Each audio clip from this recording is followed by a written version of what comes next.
ராமநாதபுரம் மாவட்டம் கமுதியில் மதுபோதையில் காரை தாறுமாறாக ஓட்டி விபத்து ஏற்படுத்திய நபரால் இருவர் கால்கள் துண்டாகின. ராமநாதபுரம் மாவட்டம் கமுதி குண்டாறு கரையில் உள்ள டாஸ்மாகில் மது அருந்த சென்ற நண்பர்கள் 3 பேருக்கு இடையே கடும் வாக்குவாதம் ஏற்பட்டுள்ளது.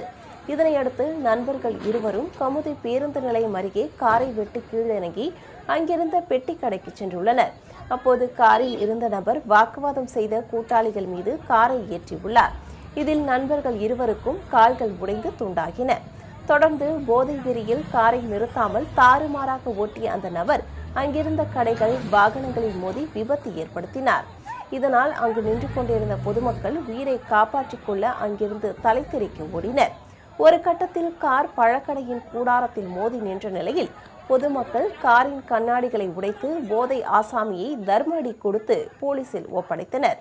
மேலும் கால் துண்டான இருவரை மருத்துவமனையில் தீவிர சிகிச்சை பிரிவில் அனுமதித்தனர். இந்த சம்பவம் கமுதியில் பெரும் பரபரப்பை ஏற்படுத்தியது.